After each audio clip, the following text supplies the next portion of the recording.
आज संसद में बिहार में जहरीली शराब से हुई मौत पर जमकर हंगामा हुआ और हंगामे की वजह से राज्यसभा की कार्रवाई को 3 बार 40 मिनट के लिए स्थगित करना पड़ा। बिहार विधानसभा में भी जहरीली शराब को लेकर बीजेपी नीतीश कुमार पर जबरदस्त तरीके से आक्रामक रही। उधर कर्नाटक और तेलंगाना में काडर को एक्टिव करने के लिए बीजेपी अध्यक्ष जेपी नड्डा पहुंचे। कर्नाटक के 10 जिलों में बीजेपी दफ्तर का उद्घाटन किया। कार्यकर्ताओं को बूथ मैनेजमेंट की तैयारी शुरू करने के लिए कहा। तेलंगाना पहुंचे तो केसीआर पर मोर्चा खोला। उधर बंगाल में दीदी ने भी मंच सजाया, जहां नेता अभिनेता सब मौजूद थे।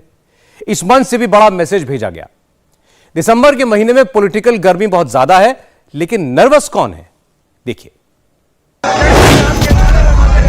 मोदी की आर्मी चौकस है, 2024 पर पूरा फोकस है। मोदी विरोधी नर्वस हैं, 2024 में विपक्ष का मैटर सीरियस है। 2024 के लिए मोदी ब्रिगेड कितनी तैयार है, अपोजिशन की प्रिपरेशन में कितनी धार है। सबसे पहला सैंपल बिहार से आया है। बीजेपी ने सुशासन पर सवाल उठाया है, जहरीली शराब पर नीतीश को बुरा फंसाया है।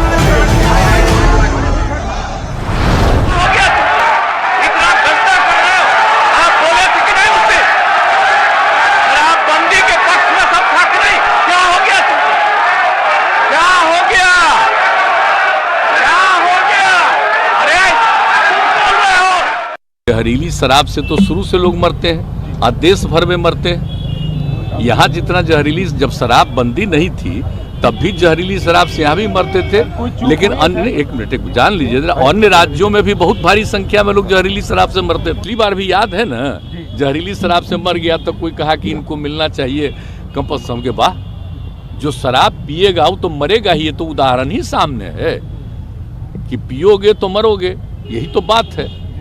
तो इसीलिए अब इसके बारे में तो दुख प्रकट करना चाहिए और उन जगहों पर जा करके समझाना चाहिए। बिहार के छपरा में जहरीली शराब पीने से 39 लोगों की मौत हो चुकी है। अस्पताल में लोग भर्ती हैं, जिंदगी और मौत की जंग लड़ रहे हैं। जिनकी बचने की उम्मीद है, उनकी आंखों की रोशनी जाने का खतरा है। सवाल इस बात का है कि जब बिहार में पूरी तरह से शराब बंद थी तो जहरीली शराब आई कहां से? कौन ला रहा है जहरीली शराब? नीतीश की पुलिस क्या कर रही है? बीजेपी कह रही है नीतीश की पुलिस ही शराब बेच रही है।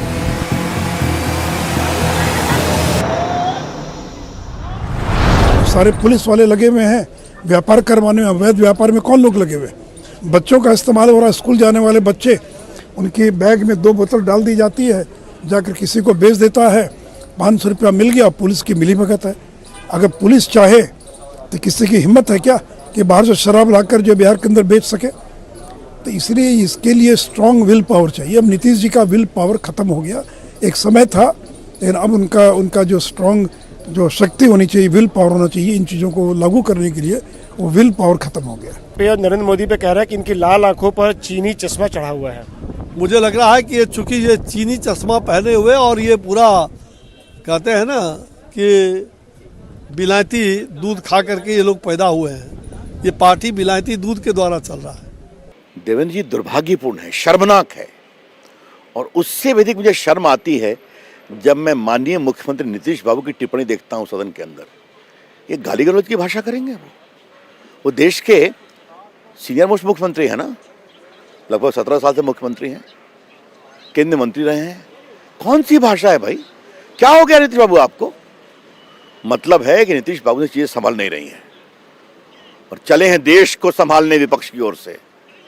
नीतीश बाबू पहले बिहार को संभालिए। 2024 में बीजेपी किस लेवल पर बिहार की सियासत करने वाली है, जहरीली शराब पर बिहार के बीजेपी नेताओं के तेवर से आप समझ सकते हैं। मामला बड़ा संजीदा है। जहरीली शराब के गुनहगार कहां हैं, इस पर कोई जवाब नहीं आ रहा है, लेकिन सियासी नफा नुकसान खूब समझ आ रहा है। बीजेपी ने हंगामा मचाया तो नीतीश के डिप्टी आ गए। चाचा ने भतीजे को मुख्यमंत्री का सपना दिखाया है। उसके बाद से ही तेजस्वी का नया तेवर सामने आया है। तेजस्वी के दिमाग में भी 2024 ही छाया है। भाजपा के लोग ये बताएं कि 4 महीने पहले कोई मृत्यु हुई है कि नहीं हुई है? जब गोपालगंज वाला जब कांड हुआ था तो ये भाजपा के लोग मौन धरे हुए थे, क्यों चुप्पी साधे हुए थे? तब कोई कुछ क्यों नहीं बोल रहा था? आज केवल ड्रामा कर रहा था। आज वेल में भी घुस करके जिस तरीके से नेता प्रतिपक्ष होकर के जब सत्र चल रहा हो, सत्र के बीच में इस तरह का ड्रामा करना ये उचित नहीं है। असल में इन लोगों के पास मुद्दा नहीं है, डरे हुए हैं 24 को लेकर के। और इतने बड़े अज्ञानी लोग हैं ये भाजपा के लोग, और इतना बड़का झूठा पार्टी है कि भाई हद है। ये लोग अध्ययन नहीं करता है, रिसर्च नहीं करता है, कुछ भी बोलना है, बस एजेंडा बनाना है। उसके लिए जितना नौटंकी, इवेंट मैनेजमेंट, जो करना हो मार्केटिंग, ये लोग करेंगे। बिहार में लोकसभा की 40 सीट है। 2019 में जेडीयू, बीजेपी, एलजेपी ने मिलकर 39 सीट जीती थी, जिसमें बीजेपी के पास 17, जेडीयू के पास 16, एलजेपी को 6 सीट मिली थी। कहा जाता है कि नीतीश का नहीं, ये मोदी का जादू था, इसीलिए इतनी सीट आ गई। बीजेपी को मोदी और नीतीश दोनों की पावर का पता है, इसीलिए बीजेपी नीतीश पर जमकर हमलावर है। लोकतंत्र की हत्या की जा रही है। आज पूरे दिन प्रतिपक्ष को बोलने का मौका नहीं दिया, कैमरा को भी प्रतिपक्ष के तरफ से हटा के रखना, उसकी आवाज को दबाना। अभी तक जो बाहर में सेंसरशिप बिहार सरकार मुख्यमंत्री नीतीश कुमार जी के द्वारा था, अब वो सेंसरशिप सदन के अंदर वो वातावरण बना दिए हैं आवाज को दबाने के लिए। लेकिन ये आवाज नहीं दबेगी। जनता के बीच जो हमारे गरीब, हमारे बिहार की जनता की मृत्यु जहरीली शराब से हुई है, जिसकी मौत हुई है, हम लोग जा रहे हैं उनसे मिलने के लिए। और मुख्यमंत्री जी, जो आपने कल कहा था कि बर्बाद कर देंगे, और जिस तरह से अमर्यादित भाषा का उपयोग किया सदन के अंदर, आपने माफी नहीं मांगा। आसन का निरपेक्षता कहीं से दिखाई नहीं पड़ रहा है। अब जनता आपकी बर्बादी की कहानी लिखेगी। 2024 की तैयारी के लिए बीजेपी ब्रिगेड नीतीश पर सबसे ज्यादा हमलावर है, क्योंकि नीतीश 48 घंटे पहले ही 2024 में बीजेपी के रथ को रोकने का ऐलान कर चुके हैं। नीतीश भले ही दावा बड़ा बड़ा कर रहे हैं, लेकिन क्या नीतीश के कहने पर विपक्ष मोदी के खिलाफ एकजुट होने को तैयार है? मोदी के खिलाफ सेना तैयार करने में नीतीश अगर अगुवा बनते हैं तो उनके लिए 3 राज्य के मुखिया सबसे बड़ी चुनौती हैं। पश्चिम बंगाल से ममता बनर्जी, दिल्ली से अरविंद केजरीवाल और तेलंगाना के केसीआर। इन तीनों की राजनीति कांग्रेस विरोधी रही है। तीनों अपने भीतर प्रधानमंत्री मटेरियल देखते हैं। नीतीश के कहने पर ये तीनों मोदी के खिलाफ तो एक साथ आ सकते हैं, लेकिन इस शर्त पर नहीं कि प्रधानमंत्री पद के कैंडिडेट राहुल गांधी। ऐसे में नीतीश का 2024 में मोदी के खिलाफ अपोजिशन आर्मी खड़ा करना बड़ी चुनौती है। इसीलिए बीजेपी नीतीश के खिलाफ फुल अटैकिंग मोड में है।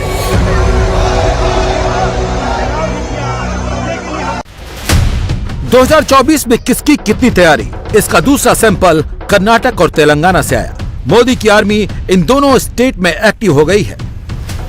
बीजेपी अध्यक्ष जेपी नड्डा दोनों स्टेट के दौरे पर हैं। कर्नाटक में सूबे को बचाने की दरकार है और 28 लोकसभा सीट का सवाल है। विरोधी अभी रणनीति बना ही रहे हैं, जबकि मोदी ब्रिगेड मैदान में उतर गई है। जेपी नड्डा ने कोप्पल टाउन में कर्नाटक के 10 जिलों में बनाए गए बीजेपी दफ्तर का उद्घाटन किया। यादगीर और कलबुर्गी जिले में मार्च तक ये दफ्तर बनकर तैयार हो जाएंगे।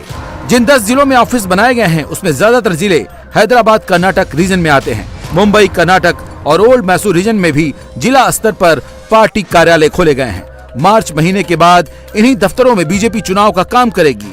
कर्नाटक को अगर 5 रीजन में बांटकर बात करें तो सेंट्रल कर्नाटक, मुंबई कर्नाटक और कोस्टल रीजन में बीजेपी काफी मजबूत है, क्योंकि यहाँ लिंगायत समुदाय का दबदबा है। लेकिन हैदराबाद कर्नाटक रीजन और ओल्ड मैसूर रीजन में बीजेपी को काफी मेहनत करनी है। यही वजह है कि बीजेपी इन दोनों रीजन्स में अभी से एक्टिव हो गई है।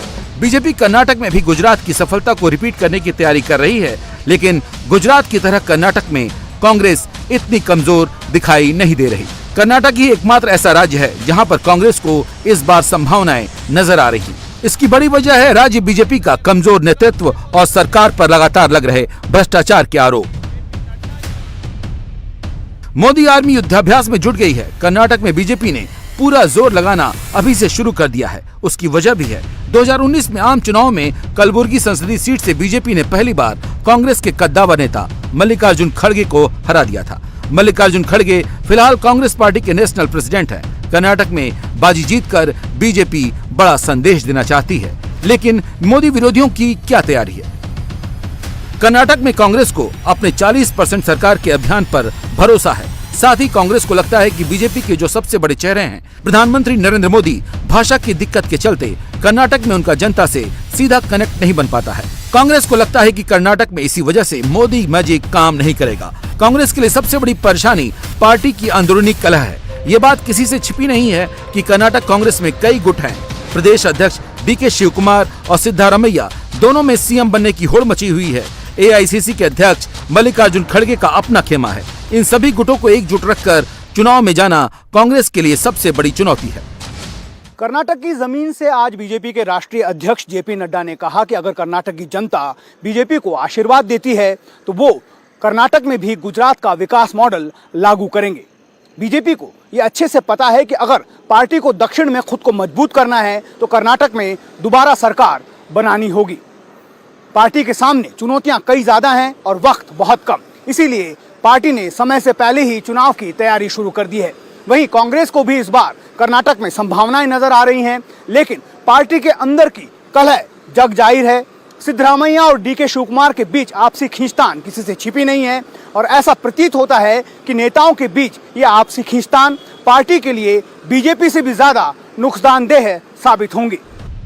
बीजेपी की नजर तेलंगाना विधानसभा चुनाव और 2024 में होने वाले लोकसभा चुनाव की तेलंगाना की 17 सीटों पर भी है। केसीआर नए नाम से अपनी पार्टी भारत राष्ट्र समिति के दफ्तर का उद्घाटन करने दिल्ली आए थे तो जेपी नड्डा तेलंगाना पहुंच गए। इसका मतलब आप समझ सकते हैं कि 2024 में किस फ्रंट पर विपक्ष लड़ रहा है और किस फ्रंट पर मोदी की आर्मी।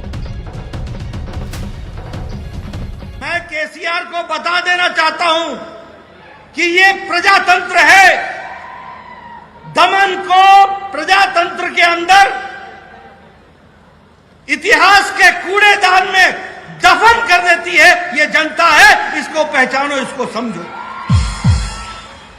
केसीआर की सरकार भ्रष्टाचार, अनाचार, प्रजातंत्र का गला घोटने वाली और जनता विरोधी नीतियों के साथ वो यहां पर काम कर रही है। ऐसी सरकार को न रहने का अधिकार है, न काम को आगे बढ़ाने की दृष्टि से उन्होंने कोई काम किया है।